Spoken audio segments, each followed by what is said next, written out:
La palabra del Señor en el libro de Génesis.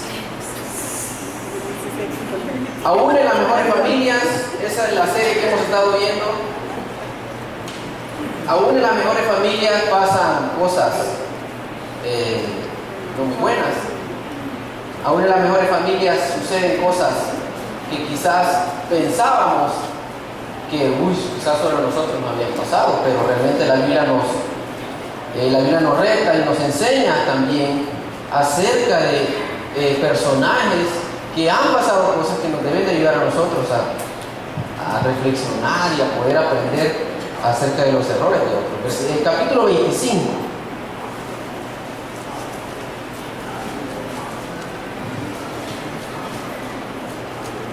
Esta era una familia bendecida por Dios, era una familia a la cual Dios les había mandado a salir de su tierra e ir a una tierra nueva. Versículo 20 del capítulo 25 dice así. Dice que Abraham ya había tenido, ya se había casado, y dice aquí, Isaac tenía 40 años, y bueno, había tenido a su hijo, por supuesto Isaac. Tenía 40 años cuando se casó con Rebeca. Isaac era el hijo de aquel Abraham, el hijo de la promesa, que era hija de Betuel y hermana de Labán. Betuel y Labán eran arameos de Padán Aram. Isaac oró al Señor en favor de su esposa porque era estéril. El Señor oyó su oración y ella quedó embarazada. Pero como los niños luchaban dentro de su seno, ella se preguntó: si esto va a seguir así, ¿para qué sigo viviendo? Continúa diciendo ahí.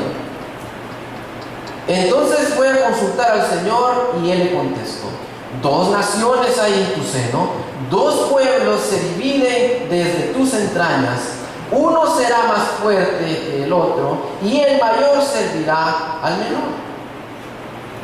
Cuando le llegó el momento de dar a luz, resultó que en su seno había mellizos. El primero en nacer era pelirrojo, dice esta versión, y tenía todo el cuerpo cubierto de vello. A este lo llamaron Esaú. Versículo 26. Luego nació su hermano, agarrado una mano del talón de Esaú. A este lo llamaron Jacob. Cuando nacieron los mellizos, Isaac tenía 70 años. Los niños crecieron. Esaú era un hombre de campo y se convirtió en un excelente cazador, mientras que Jacob era un hombre tranquilo que prefería quedarse en el campamento. Isaac quería más a Esaú porque le gustaba comer de lo que él cazaba. Pero Rebeca quería más a Jacob. Aquí tenemos una escena, hermanos, en la que podemos ver una lucha desde el vientre de una madre, en el que podemos ver una rivalidad desde antes de nacer, en el que podemos ver que hay un conflicto entre hermanos.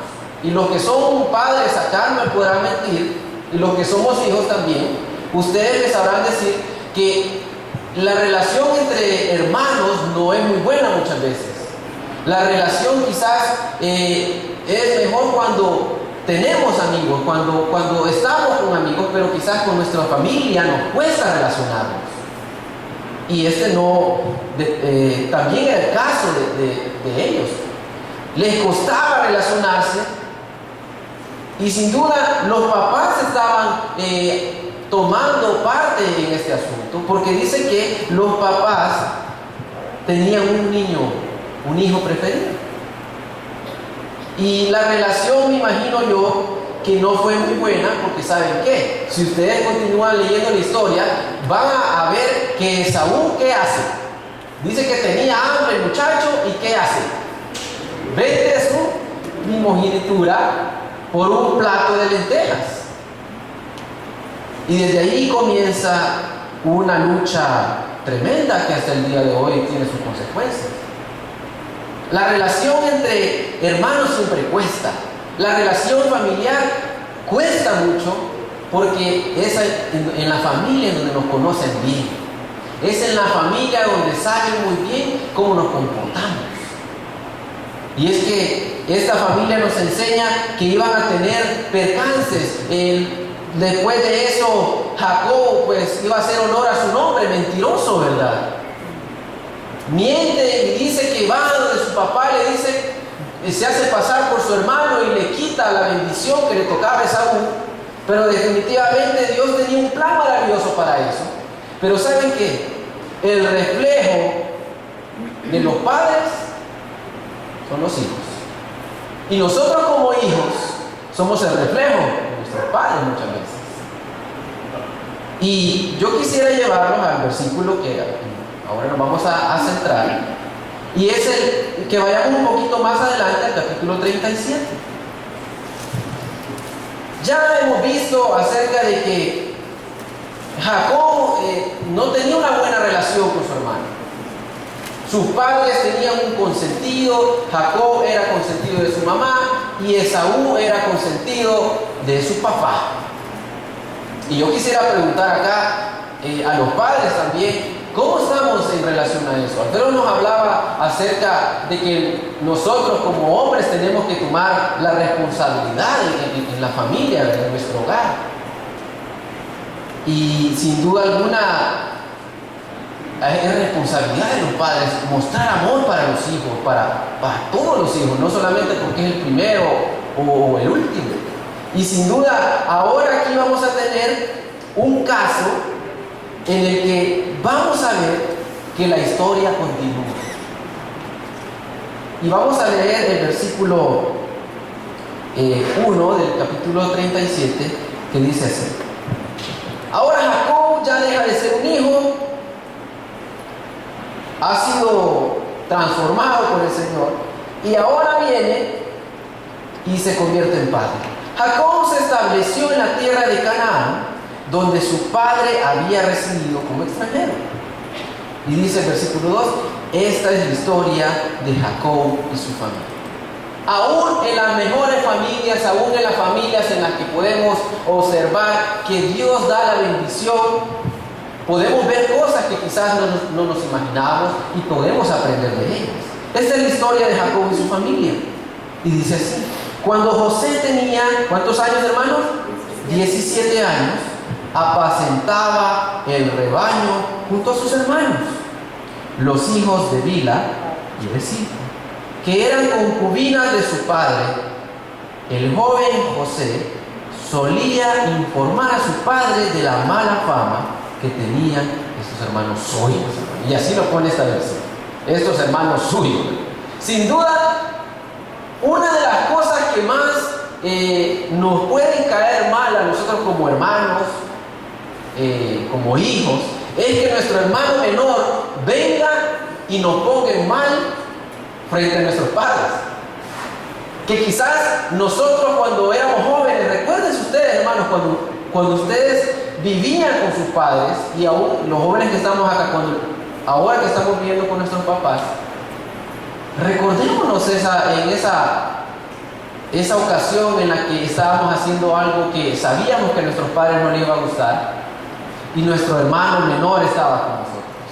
Y nuestro hermano era especial, nuestro hermano venía y le contaba con lujo de detalle a nuestra mamá todo lo que nosotros estábamos haciendo. Y sin duda a nadie le gustaba eso. José tenía esa peculiaridad. José solía informar a su padre de la mala fama que tenían estos hermanos suyos. Ya me imagino José yendo donde su papá diciéndole, papá, esos tus hijos de tus concubinas, pues no se están conduciendo debidamente. Mirá que yo lo vi aquel día con la Marita. Mirate, sí, ni se veía. Y comienza. Y viene José y comienza a contar muchas cosas acerca de sus hermanos. Y miren, qué bonito sería que los hermanos hubieran estado contentos con eso. Sí, José, cómo se preocupa por nosotros. Ay, que es una cosa. Es una persona que nos anda cuidando, ¿verdad? Nuestro papá le ha delegado esa tarea que nos vigile, ¿verdad? Pero al parecer no va a ser así. Dice aquí, Israel amaba a José más que a sus otros hijos. El reflejo de los padres son los hijos. La mamá de Jacob lo amaba más a él, y ahora viene Jacob y se repite la historia. Jacob amaba más a José que a sus otros hijos. ¿Por qué lo amaba más? Bueno, dice aquí, porque lo había tenido en su vejez. Y dice, por eso mandó que le confeccionaran una túnica especial de mangas largas. Y es que, imagínense ustedes, hermanos, el niño consentido de la casa no le bastaba solamente con que lo estuviera poniendo en mal delante de sus padres, y su papá lo recompensaba con una túnica muy bonita, le compró la mejor ropa. ¿Cómo estarán esos hijos que quizás se sienten así, aislados de sus papás? Yo ya lo he dicho en varias ocasiones, yo no puedo hablar como papá porque no lo soy, pero puedo hablar como hijo. Y como hijo yo me sentiría no muy bien, que mi papá tuviera mayor preferencia con mi hermano. No me gustaría eso. Y sin duda alguna sus hijos, hermanos, sus hijas, no se van a sentir bien sabiendo que usted ama más a su hermano. Y lo demuestra con hechos. Y dice aquí, viendo sus hermanos que su padre amaba más a José que a ellos, comenzaron a ¿qué, hermanos? A aborrecerlo, a odiarlo, y ni siquiera, dice, lo saludaban. Qué difícil es cuando nosotros como hijos estamos enojados con nuestros papás, con nuestros hermanos, que llegamos a la casa y no queremos pero ni saludar. Llegamos a la casa, prendemos la televisión y no queremos que nadie nos diga nada, y pasamos a la par de nuestro hermano, de nuestro papá quizás, y no nos hablamos. ¿Qué tensión puede haber en el hogar? Qué tenso es estar aborreciendo, teniendo sentimientos de amargura, raíces de amargura en contra de nuestra propia familia. Y saben, lo más difícil es que esas cosas no se den muchas veces. A veces podemos estar odiando a una persona, pero nosotros lo saludamos bien, le sonreímos, pero por dentro lo estamos odiando. Por dentro no lo queremos mucho. Y sin duda alguna esa es una de las cosas más peligrosas, porque entonces no hemos dado lugar a que el Señor esté obrando en nuestros corazones. Pero dice que los hermanos lo odiaban, lo aborrecían, y habían llegado al punto de que ni siquiera lo saludaban. ¿Sí? Acuérdese usted cuando estaba en la escuela, la famosa bola negra. Uy, mira bien aquel, ¿verdad? Se hacía un grupito y lo dejaban abandonado. A mí me pasó varias veces. El famoso bullying que podemos ver en esto en la actualidad. Démosle bola negra a aquel. Es que él solo nos pone mal con la maestra, solo poniéndonos en mal pasa. No nos da copia, y en vez de darnos copia dice la maestra que nosotros estamos copiando. Mi compañero de trabajo es un gran bocón. Los que hemos trabajado en empresas grandes, es difícil hallarse con compañeros de trabajo que lo único que hacen es como que les han dado el trabajo de ver lo malo que estamos haciendo, ¿verdad? Y de repente viene y llegamos un minuto tarde. Mire, don Adilio, ya vio a Carla, que hora vino. Uy, ¿verdad que la hora de entrar a las 8? Mire, las 8:05. Mire, doña Chita, envidiando a la fulanita como viene vestida. ¿Qué imagen le va a dar a la empresa? No, digo, doña Chita, sí, ¿verdad? No me había fijado, pero gracias por decirlo. Cae mal muchas veces cuando nos encontramos personas así, ¿verdad? Y a veces las personas odiadas en los trabajos somos los propios evangélicos. Porque quizás, y muchas veces no es que seamos los bocones, pero quizás las personas pueden ver en nosotros que somos diferentes, que nosotros llegamos a la hora, que nosotros pues hacemos quizás las cosas de una manera excelente, y quizás eso se puede tomar como que este me quiere poner en mal con el jefe, pero no es así. Pero dice que José, continuando con el versículo, cierto día tuvo un sueño. Y dice aquí, cierto día José tuvo un sueño, y cuando se lo contó a sus hermanos, estos le tuvieron más odio todavía. Miren, yo cuando veo esta historia, yo veo a un hombre, a José, como alguien que se la gana, alguien que se rebusca, dicen por ahí, por caer mal.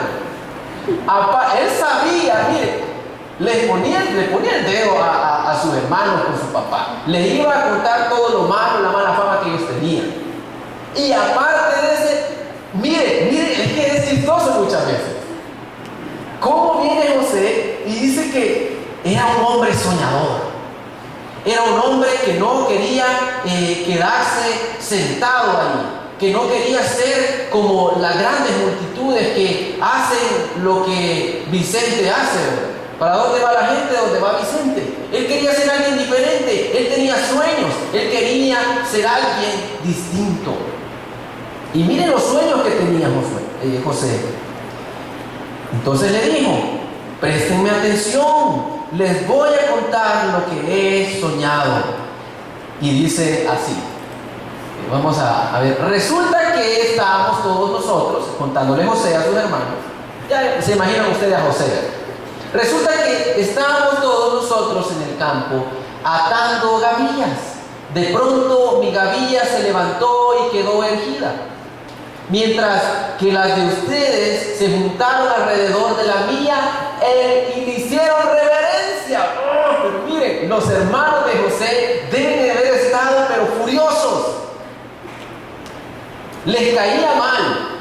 Y aparte les estaba diciendo que él soñaba que él iba a ser el jefe de todos ellos. Dice el versículo. Sus hermanos replicaron, versículo 8, ¿de veras crees que vas a reinar sobre nosotros y que nos vas a someter? Y dice, y lo odiaron aún más por los sueños que él les contaba. Y imagínense a José, era el más odiado de todos. Era el chacal de la trompeta. Era la persona que nadie quería. Era la persona que nadie saludaba dentro de la familia. Era el bocón de la familia, pero era alguien especial que nos enseñaron aquí. Era alguien soñador. Era alguien que quería ser diferente a sus hermanos. Yo quisiera resaltar eso acerca de José también. Él era una persona que no se quedaba con algo pequeño, él soñaba en grande. Y a veces, cuando nosotros soñamos en grande, hermanos, vamos a encontrarnos con que las personas nos van a odiar. Vamos a encontrarnos con que las personas van a hablar de nosotros. Vamos a encontrarnos quizás nadando contra corriente y preguntándonos, ¿será que estoy en el camino correcto? Y José, me imagino yo, que se debe haber preguntado, bueno, ¿y esto por qué me odian tanto? ¿Por qué estos que son mis hermanos me odian tanto? Yo no tengo la culpa de que mi papá me ame más. Pero sin duda alguna era algo que no se escapaba del control de Dios. Dice el capítulo 15, yo quisiera que retrocediéramos un poquito antes y no perdiéramos ese pasaje. Capítulo 15, siempre de Génesis, versículo 13, dice así: El Señor le dijo, debes saber que tus descendientes, y eso lo está diciendo Abraham, vivirán como extranjeros en tierra extraña, donde serán esclavizados y maltratados durante 400 años, pero yo castigaré a la nación de la que los esclavizará, y luego tus descendientes saldrán en libertad y con grandes riquezas. Tú, en cambio, te reunirás en paz con tus antepasados y te enterrarán cuando ya seas muy anciano. 4 generaciones después, tus descendientes volverán a este lugar, porque antes de eso no habrá llegado al colmo la iniquidad de los amorreos. Dios ya se lo había dicho a Abraham. Le había dicho que esa gran nación iba a ser removida hacia una nación poderosa. Esa nación que se estaba formando de la familia, de la raíz de Abraham, que aún no era la nación todavía formada, pero ya estaba creciendo. Esa nación iba a ser movida. Y sabe, el capítulo 37 nos enseña que Dios tiene el control de todo. Miren, hermanos, muchas veces nosotros pensamos que lo que nos está sucediendo en la vida escapa del control de Dios, pero en verdad Dios ya lo sabe. Dios ya sabe dónde te dirige. Dios ya sabe por qué estás pasando por esa necesidad. Y a veces lo que Dios hace no tiene sentido, pero realmente Dios tiene el control de todo. Dios estaba moviendo las piezas exactas, utilizando el aborrecimiento de los hermanos de José, usando a José mismo para mover a su pueblo más adelante hacia la tierra de Egipto. Y lo vamos a ver quizás en otras oportunidades, pero no vamos a centrar en este pasaje. Pero quisiera que nos centráramos un poquito en el odio que sus hermanos le tenían. Y yo les decía al principio que los pecados que no se ven son los que más daño nos hacen.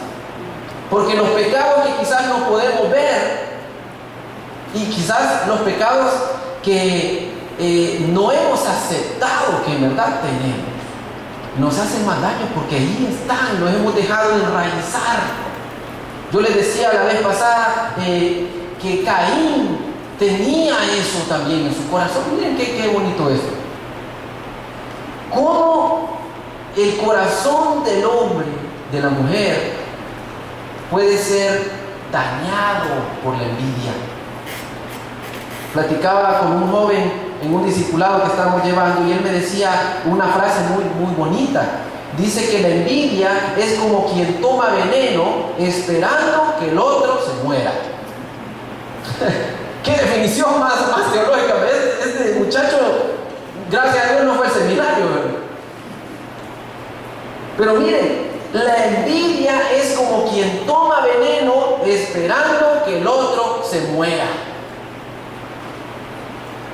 Se lo vuelvo a repetir, la envidia es como quien toma veneno esperando que el otro se muera. Hermano, ¿cómo están nuestros corazones? Los pecados que no podemos ver quizás son esos pecadillos, ¿verdad? Pero es que dentro de nuestro corazón hay envidia muchas veces. Dentro de nuestro corazón nos da envidia que a nuestro compañero de trabajo lo hayan ascendido, le hayan dado un mejor sueldo que nosotros. Nos da envidia que el hermano de tal ministerio Dios lo esté usando y a mí no. No, pero es que es un celo ministerial. ¿Qué es celo ministerial, Nico 4? Es envidia. No queramos ocultar las cosas como son. Eso es envidia. Y la envidia, dicen, es como quien toma veneno esperando que el otro se muera. En pocas palabras, yo mismo me estoy matando. Cuando hay envidia dentro de mi corazón, yo mismo me estoy matando. Cuando hay rencor, cuando hay odio en mi corazón, me estoy matando yo mismo. Esperando que el otro se muera. Hace muchos años Nelson nos compartía esos estudios acerca de que nuestra mente, ¿verdad? Cuida tu mente. Yo me recuerdo muy bien que tu mente es como una habitación, una casa que tienes que tenerla ordenada, limpia. Y me recuerdo bien que estos estudios me ayudaron mucho a comprender el hecho de que si nuestro interior no está bien, nuestro exterior no va a estar bien. Si nuestro interior no está bien, nuestro exterior tampoco lo va a estar. El odio que los hermanos de José le tenían, para la redundancia, a José, los iba a llevar a cometer otra vez, al igual, la historia se repita, al igual que Caín, decisiones incorrectas. La envidia que pueda haber en nuestro corazón nos puede llevar a tomar decisiones incorrectas. Nos puede estar llevando a hablar, a criticar al hermano, a hablar a la espalda del hermano, a hablar a las espaldas de mi compañero de trabajo, a hablar a las espaldas de mis papás. Es que ese maestro va. Esa ruca, dicen los estudiantes, ¿verdad? Y comenzamos a decir muchas cosas. Es que ese nerd, ¿verdad? Se la quita solo porque él saca 10 y yo 6, ¿verdad? Bueno, no lo envidie, hermano, joven, jovencita, no lo envidie, póngase a estudiar y quite, borre la envidia que tiene en su corazón y póngase a estudiar, porque usted también tiene la capacidad de hacerlo. Hermanos, si usted está pasando por una situación en la que hay envidia dentro de su corazón, que en el trabajo quizás no le están prestando la atención debida, bueno, quizás usted tiene que hacer cambios necesarios para ser un mejor trabajador. Bueno, quizás aquí a mi compañero le va mejor porque llega temprano, llega 10 minutos antes, en cambio yo llego raspadito, ¿verdad? Y los hermanos de José le tenían envidia. Y dice el versículo 9, dice así, el 10, perdón, el 9. Después José tuvo otro sueño y se lo contó a sus hermanos. Este José le gustaba, hermanos, el maltrato muchas veces. Les dijo: tuve otro sueño en el que veía que el sol, la luna y 11 estrellas me hacían reverencia. Hermanos, más claro no lo podían tener los hermanos de ellos. Quizás en el anterior sueño estaba mero difícil de captar. ¿Será que a mí se está refiriendo a mí? Pero en este, ahora se refiere a sus papás. Y dice: veía que el sol y la luna y 11 estrellas más. O sea, son 11 hermanos, la verdad. O sea, no, ahí no había otra cosa que decir. Y dice: me hacía reverencia. Y ahora miren lo que sucede en el versículo 10. Cuando se lo contó a su padre y a sus hermanos, su padre ahora respondió: ¿qué quieres decirnos con este sueño que has tenido? Le preguntó: ¿acaso tu mamá y tus hermanos y yo vendremos a hacerte reverencias? Ahora le tocaron el ego el papá también, ¿verdad? Ahora viene y José le está diciendo: papá, vos también no te creas. Ya le dije a mis hermanas, no te toca a ti también, y a mi mamá.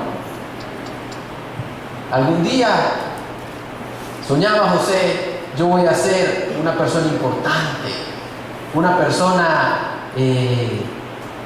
elogiada por las demás. ¿Y saben qué? Ustedes van a venir y me van a pedir un favor. Y quiero decirles algo. Yo no sé por qué la carrera de pastor de ovejas está atacada. Porque José era un pastor, dice, y apacentaba el rebaño de sus hermanos.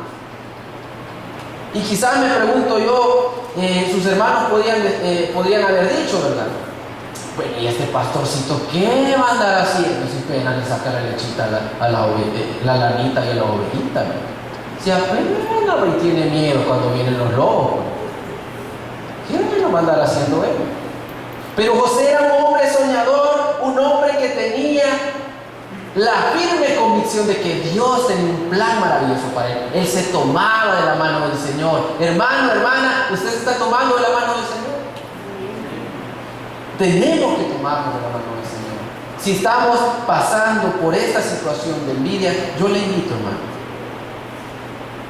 a que analicemos nuestro corazón a que veamos qué es lo que está causando esa envidia. Y que no creamos que a nosotros no nos puede llegar, porque aún en las mejores familias ha llegado. Si usted sale de acá, piense en una cosa: la envidia no lo va a llevar a nada bueno. La envidia solamente ataca, atenta contra su vida y lo mata lentamente. Ahora bien, a manera de conclusión podríamos decir: no consiente esos pecados pequeños que se están enraizando en su corazón. ¿Cuáles son uno de esos pecados chiquititos? No, pero es que mentir, una mentirita piadosa, ¿verdad? No, pero tengo envidia, pero no es mucho, no es como aquel que tengo a la par. Ese sí es envidioso. Mire, sí, todo lo que tiene ese carro que tiene, mala vida. Me está demostrando algo más. Puede hacer que haya envidia en tu corazón. No permita que esos pequeños pecados se enraícen en su corazón. Reconozca que el pecado es odiado por Dios y pídale al Señor que lo saque. Tome la decisión de cambiar y seguir haciendo lo correcto. Dice el versículo 11, para finalizar: sus hermanos, dice, le tenían envidia. Pero hermanos, yo les invitaría a que tomáramos la actitud del padre. Pero su padre meditaba en todo esto. Su papá no le tenía envidia. Su papá meditaba y decía: puede ser que sí. Podría ser que sí haya algo dentro de mi corazón. Yo le invito, hermano, a que sigamos el ejemplo de este padre, a tomar la decisión de reflexionar qué pasa en nuestra vida, y que si hay un pecado en su corazón, yo le invito a que tome la mejor decisión, reconociendo que necesita del Señor y tomando las mejores decisiones. Que Dios me lo bendiga. Cerremos nuestros ojos y pidamos al Señor que nos ayude a practicarlo. Señor Jesús, te damos gracias porque tú nos permites estar delante de ti, Señor. Gracias por los ejemplos increíbles que tú nos dejas en tu palabra. Te damos gracias porque tú eres una persona que nos conoces, Señor. Quizás hay cosas en nuestro corazón, en nuestra mente, en nuestra vida, que nadie más conoce, Señor. Pecados ocultos que quizás pensamos que tú no has visto, pero realmente tú ya lo viste. Te suplicamos para que tú nos ayudes a meditar en esto, a reflexionar y a tomar cartas en el asunto. Gracias te damos, Señor, por tu palabra. Ayúdanos a practicar en el nombre de Jesús. Amén.